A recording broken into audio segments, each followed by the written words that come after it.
ഇതിലിപ്പോൾ നേരത്തെ ഒരു 25 ലക്ഷം രൂപയ്ക്ക് ഒരു SUV വാങ്ങിയ ആളെ കണ്ടെത്തിയിരുന്നു. അദ്ദേഹം അന്ന് മൊഴിയായിട്ട് കൊടുത്തത് ഇത് അറിഞ്ഞിരുന്നില്ല, ഇതിങ്ങനെ ഒരു ഇടപാടുകാർ വന്നതാണ്, അങ്ങനെ വാങ്ങിയതാണ്, അത് ഭൂട്ടാനിൽ നിന്ന് കൊണ്ടുവന്ന വാഹനമാണെന്ന് അറിഞ്ഞിരുന്നില്ല എന്നാണ് അദ്ദേഹം കസ്റ്റംസിന് മൊഴി നൽകിയത്. ഇതേ തുടർന്ന് കൂടുതൽ പരിശോധന കൊണ്ട് ഇത് ഇന്ത്യ മുഴുവനായിട്ട് നടക്കുന്ന പരിശോധനയാണ്. ഏതാണ്ട് 150ഓളം വാഹനങ്ങൾ ഈ രീതിയിൽ ഭൂട്ടാൻ പട്ടാളം ലേലത്തിൽ വിറ്റ വാഹനങ്ങൾ ഇന്ത്യയിലേക്ക് കടത്തിയിട്ടുണ്ട്. അപ്പോൾ ഇറക്കുമതി തീരുവ കൊടുത്തിട്ടില്ല, ഇന്ത്യയിൽ അത് ടാക്സ് അടക്കേണ്ടതാണ്, അങ്ങനെ ചെയ്തിട്ടില്ല. അത് മാത്രമല്ല, ഇന്ത്യയിൽ ഉപയോഗിക്കണമെങ്കിൽ ഇന്ത്യൻ രജിസ്ട്രേഷൻ, ഇന്ത്യയിലെ ഏതെങ്കിലും സംസ്ഥാനത്തെ രജിസ്ട്രേഷൻ വേണം. അതിനുവേണ്ടി അങ്ങനെ കള്ളത്തരം കാണിച്ചതാണ് ഹിമാചൽ പ്രദേശിൽ രജിസ്ട്രേഷൻ എടുത്തുകൊണ്ട് അത് വിവിധ സംസ്ഥാനങ്ങളിലേക്ക് കടത്തിയത്. അതിന്റെ ഭാഗമായിട്ടാണ് കേരളത്തിലേക്ക് 20 വാഹനങ്ങൾ വിറ്റിട്ടുണ്ട് എന്നാണ്. 1 ലക്ഷത്തിനൊക്കെ ലേലത്തിൽ പിടിച്ച വാഹനങ്ങൾ 10 ലക്ഷം രൂപയ്ക്കും 3 ലക്ഷം രൂപയ്ക്കൊക്കെ ലേലത്തിൽ പിടിച്ച വാഹനങ്ങൾ 30 ലക്ഷം രൂപയ്ക്കുമൊക്കെ വിറ്റിട്ടുണ്ട് എന്നുള്ളതാണ് ആദ്യം രഹസ്യാന്വേഷണ സംഘം നടത്തിയ അന്വേഷണത്തിൽ കണ്ടെത്തിയിരുന്നത്.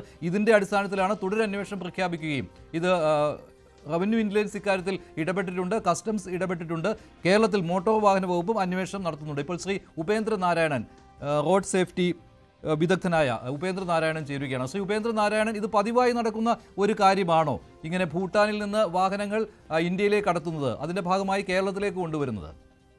ഇത് സത്യം പറഞ്ഞാല് നല്ലൊരു അറിവാണ് പൊതുജനങ്ങൾക്ക് കൊടുക്കുന്നത്. ഒരു വാഹനം, യൂസ്ഡ് വാഹനം വാങ്ങുമ്പോൾ ഇതിന്റെ ഒറിജിൻ ഓഫ് രജിസ്ട്രേഷൻ എവിടെയാണ്?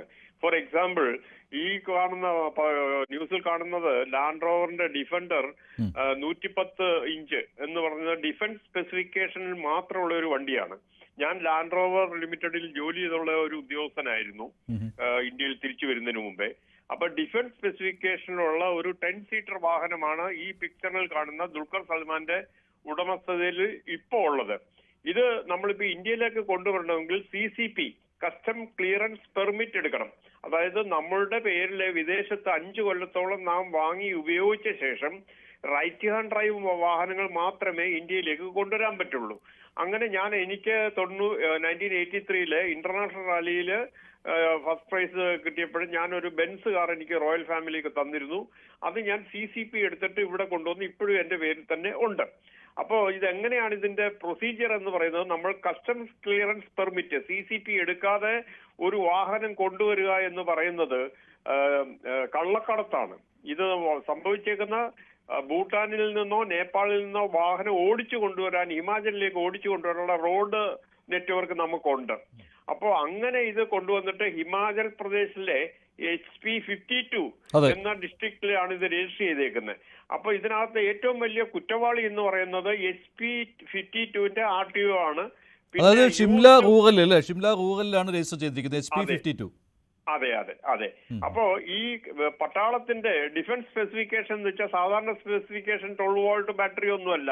ഇതിന് 24 വോൾട്ട് ബാറ്ററി ഉണ്ട്, ഡ്യുവൽ ഫ്യൂവൽ ടാങ്ക് ഉണ്ട്.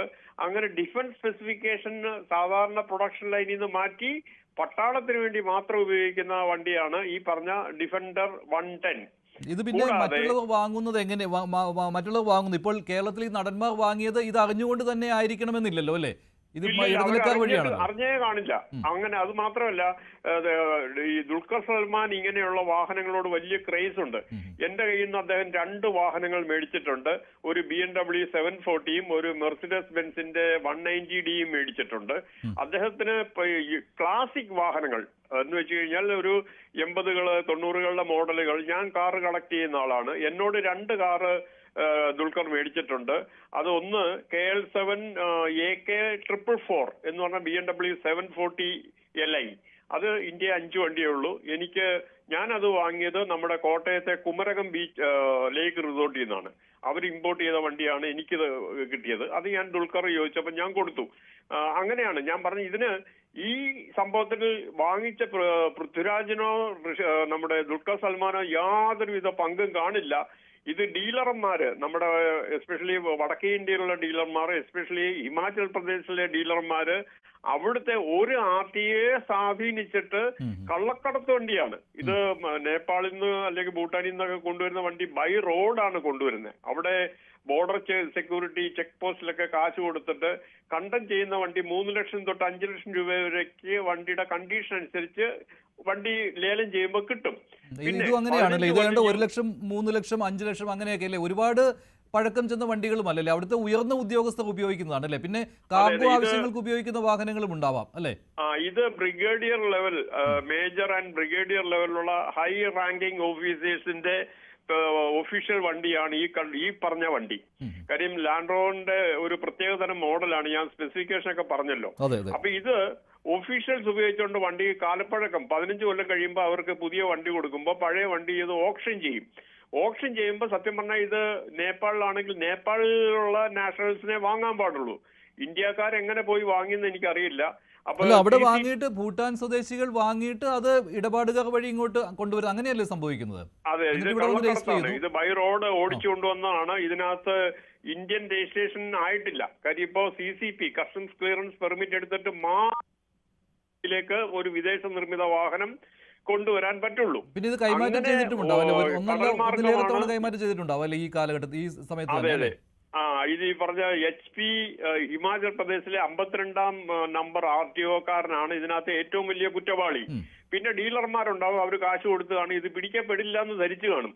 പക്ഷെ വാഹനങ്ങളുടെ ഒഴുക്ക്, പ്രത്യേകിച്ച് ഈ ക്ലാസിക് വാഹനങ്ങൾ ലോകത്തെങ്ങും കിട്ടാനില്ല. ഈ പറഞ്ഞ ലാൻഡ് റോവർ കിട്ടത്തില്ല, മെർസിഡസ് ബെൻസിന്റെ G-വാഗൻ എന്ന് പറയുന്ന വണ്ടി കിട്ടാനില്ല. One is rarest of rare ആണ് ആ വണ്ടികളൊക്കെ. അപ്പൊ ഇതിന്റെ സോഴ്സ്, ഞാൻ ഈ വണ്ടി കണ്ടിട്ടുണ്ട്, ഞാൻ ആലോചിച്ച് ഇത് എങ്ങനെ വന്നു ഇന്ത്യയിൽ നിന്ന്, കേരളത്തിൽ ഇത് എങ്ങനെ വന്നു എന്നൊക്കെ ഞാൻ ചിന്തിച്ചിട്ടുണ്ട്. പക്ഷേ ഇത് വന്നത് ഇങ്ങനെ കള്ളക്കടത്തിലൂടെയാണ്, CCP ഇല്ലാതാണ്. അപ്പൊ ഇതിന്റെ CCP ശരിക്കും ഇല്ലെങ്കിൽ ഇത് പിടിച്ചെടുക്കാം. ഇത് കൊണ്ടുവന്ന ആദ്യത്തെ ഓണർ, അതായത് HP 52-ൽ രജിസ്റ്റർ ചെയ്ത ഉടമസ്ഥന്റെ പേരിൽ കേസെടുക്കാം. അത് കള്ളക്കടത്ത് ചെയ്ത് നമ്മുടെ നികുതി പണം, നമുക്ക് ലഭിക്കേണ്ട നികുതി പണം, അതായത് 3 ലക്ഷം തൊട്ട് 5 ലക്ഷം രൂപ വരെ വിലയുള്ള വണ്ടി ഇവിടെ 40-നും 50-നും ഒക്കെ വിറ്റിട്ടുണ്ടെങ്കിൽ ഇതിനകത്ത് കുറെ പേര് കുടുങ്ങും. പക്ഷെ എന്റെ വ്യക്തമായ അഭിപ്രായം, Dulquer Salman is A clean person. അത് അറിഞ്ഞിട്ടുണ്ടാവില്ല. പിന്നെ ഉള്ളത് ഇത് കേരളത്തിലേക്ക് രജിസ്ട്രേഷൻ മാറ്റിയിട്ടുണ്ടാവാം അല്ലേ, HP-യിൽ നിന്ന്? അതെ, അത് പക്ഷെ കേരളത്തിലെ RTOയ്ക്ക് ഇതിനകത്ത് അവരെ കുറ്റം പറയാൻ പറ്റില്ല. കാര്യം ഇത് ആൾറെഡി ഇന്ത്യയിൽ രജിസ്റ്റർ ചെയ്ത വണ്ടിയാണല്ലോ. അതെ. പിന്നെ ഒരു കാര്യം, ഇതിലിപ്പോൾ ഇറക്കുമതി തീരുവ തട്ടിച്ചു, പിന്നെ അതിന്റെ ഒരു പിഴ, ഇത്രയല്ലേ ഉണ്ടാവുകയുള്ളൂ അല്ലേ? അല്ല, ഇത് കസ്റ്റംസിന് ഇത് പിടിച്ചെടുക്കാൻ വണ്ടി. കാര്യം ഇത് കള്ളക്കടത്ത് വണ്ടിയല്ലേ. അപ്പോൾ ഇത് പുതിയ കാര്യമാണോ അതോ മുമ്പും ഇത് സംഭവിച്ചുകൊണ്ടിരുന്ന കാര്യമാണോ ശ്രീ ഉപേന്ദ്രനാരായണൻ? അല്ല, ഇത് പുതിയ കാര്യമാണ്. ഇത് നേരത്തെ നമ്മളിപ്പോ ഇങ്ങനെ ഇത് ബൈ റോഡ് കണക്ടിവിറ്റി ഉണ്ടല്ലോ, ഇന്ത്യയും ഭൂട്ടാനും തമ്മിൽ ബൈ റോഡ് കണക്ടിവിറ്റി ഉള്ളതുകൊണ്ടാണ് ഓടിച്ച് ഹിമാചൽ പ്രദേശിലേക്ക് കൊണ്ടുവന്നത്. പക്ഷെ എനിക്ക് തോന്നുന്നത് കേരളത്തിലേക്ക് കൊണ്ടുവന്നത് കൊണ്ടല്ലേ ഇവിടെ ഇപ്പോൾ നമ്മളിത് അറിയാൻ ഇടയായത്. ഇതിനു മുൻപും ചിലപ്പോൾ മറ്റ് സംസ്ഥാനങ്ങളിൽ ഉണ്ടായിരുന്നിരിക്കാം, ഹിമാചലിൽ ഇത് പതിവായിരുന്നിരിക്കാം, അങ്ങനെയുണ്ടോ?